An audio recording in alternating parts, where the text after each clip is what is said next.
প্রথমে সংখ্যালঘু পরিবারের নাবালিকাকে ধর্ষণ আর তারপর সেই নাবালিকার বাবাকে খুন। চাঞ্চল্যকর অভিযোগ বাংলাদেশের বরগুনায়। গত 5ই মার্চ বরগুনার ক্লাস 7-এর নাবালিকাকে ধর্ষণের অভিযোগ ওঠে। বুধবার সেই মামলার শুনানি ছিল। তার আগে মঙ্গলবার দিন সেই নাবালিকার বাবাকে খুন। ধর্ষণের অভিযুক্ত ব্যক্তি খুন করিয়েছে বলে অভিযোগ নিহতের পরিবারের।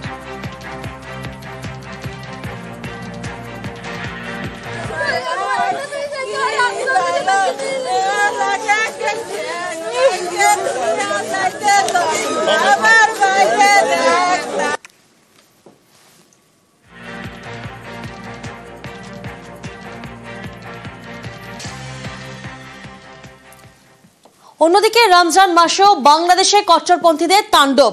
লক্ষ্মীপুরে খাবারের দোকানে কট্টরপন্থীদের হামলা। রোজা না রাখার জন্য কান ধরে ওঠবোস পর্যন্ত করানো হয় বেশ কয়েকজনকে। কট্টরপন্থীদের তাণ্ডব দেখে রেহাই পাননি বৃদ্ধরাও। অভিযোগ, এক অসুস্থ বৃদ্ধকেও হেনস্থা করে কট্টরপন্থীরা। বিল্ডিং এর উত্তর পাশে যে হোটেলটি আছে, এই যে দেখেন রমজান মাসের ভিতরে আপনার একটি মুসলমানের দোকানে এই খাবারগুলো পাওয়া গেছে। এই মুহূর্তে যে ছবি আপনারা দেখছেন কচুয়া, বাংলাদেশ, যেখানে দোকানে কান ধরে ওঠবোস করানো হয়। অসুস্থ বৃদ্ধকেও হেনস্থা করে কট্টরপন্থীরা।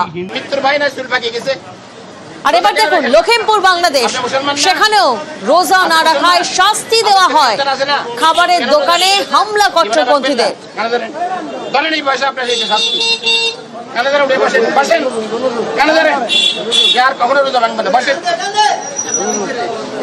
মৃত্যুর ভয় নাই, চুল পাকিয়ে গেছে, কয়েকদিন পরে কবরে ডাকতেছে, এখনো রোজা কি আনে খেতে দেবে, পান খাও নাই। আর এবার শরীয়তপুর, বাংলাদেশ, দেখুন সেখানে মাইকিং করা হচ্ছে। ভারত নয়, মনে রাখতে হবে বাংলাদেশে রমজান। আস্তে আস্তে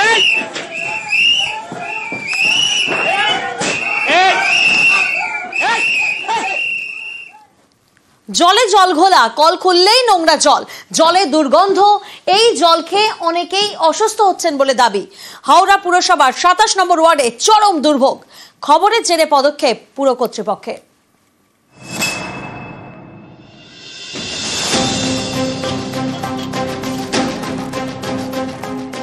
কলকাতার পাশেই হাওড়া। এই পুরসভা 27 নম্বর ওয়ার্ডের বাসিন্দারা জল নিয়ে জেরবার। কল খুললেই পড়ছে ঘোলা নোংরা জল। হাওড়া পুরসভা 27 নম্বর ওয়ার্ড, এর মধ্যে রাধা মাধব ঘোষ লেন, দুর্গাদাস কুঠি লেন, নেতাজি সুভাষ রোডের বেশ কিছু অংশে জলের সমস্যা দীর্ঘদিনের। অভিযোগ, সেই সমস্যায় গত 15 দিনে চরমে উঠেছে। কল খুললেই ঘোলা জল পড়ছে, জলে দুর্গন্ধ, পোকাও মিলছে বলে দাবি। স্থানীয়দের আশঙ্কা, পুরসভার জল সরবরাহের পাইপের লিকেজের জেরেই এই সমস্যা। এও অভিযোগ, এই জল ব্যবহারের ফলে অনেকেই অসুস্থ হচ্ছেন, কিন্তু পুরসভাকে জানিয়েও লাভ হচ্ছে না। গন্ধ এত, না হাত ধোয়া যাচ্ছে, না খাওয়া যাচ্ছে, না কিছু করা যাচ্ছে। বাইরে থেকে জল কিনে এনে চান করতে গেলে বাইরে থেকে জল কিনে আনতে হচ্ছে। এরকম অবস্থা পরিস্থিতি দাঁড়িয়েছে। আর জলের মধ্যে পোকা বেরোচ্ছে। 27 নম্বর কাউন্সিলর, তাকে জানিয়েছি, তারপর মিউনিসিপ্যালিটিতে চিঠি দিয়েছি, কোনো উত্তর আসেনি, কোনো কিছু না, বলছে হবে কাজ। গন্ধ বলে গন্ধ, পচা গন্ধ একদম। শরীর খারাপ তো হয়েছে, কি করা যায় বলো? ওরা তো সব কিনে জল খায়, আমরা তো চাপা কলে। এটা তো বাইরে, এখানে চাপা কলও ভালো নেই, চাপা কলে তো পোকা উঠছে। কি করবে আবার, জলের খুব সমস্যা। স্থানীয়ভাবে আমরা কমপ্লেন পেয়েছি সেখান থেকে, যে জলের কোয়ালিটি নিয়ে।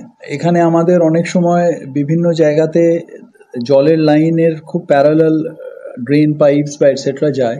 আমাদের জলের যারা আধিকারিক, যারা ইঞ্জিনিয়ার আছেন, তারা যাবেন এবং সেখানে যদি কোনো কন্টামিনেশনের জায়গা থাকে সেটা তারা অবশ্যই চেক করবেন। এমার্জেন্সি ব্যবস্থা নেওয়ার তারা সে ব্যবস্থা নেবে। এদিন সকালে খবর দেখানো হয় নিউজ 18 বাংলায়। তারপরেই পদক্ষেপ হাওড়া পুরসভার। শুরু হয় পাইপলাইন মেরামতির কাজ। দীর্ঘদিন ধরে এখানে পানীয় জল আসছে নোংরা ও পোকা। হুঁশ নেই পুরসভার। বারবার অভিযোগ জানিয়েও কাজ হয়নি বলে দাবি করেছিলেন এখানকার মানুষই। আর সেই নিউজ 18 বাংলা সেই খবর তুলে ধরার পর অবশেষে সেই এলাকাতেই শুরু হলো পাইপলাইনের কাজ। দেবাশিস চক্রবর্তী, নিউজ 18 বাংলা, হাওড়া।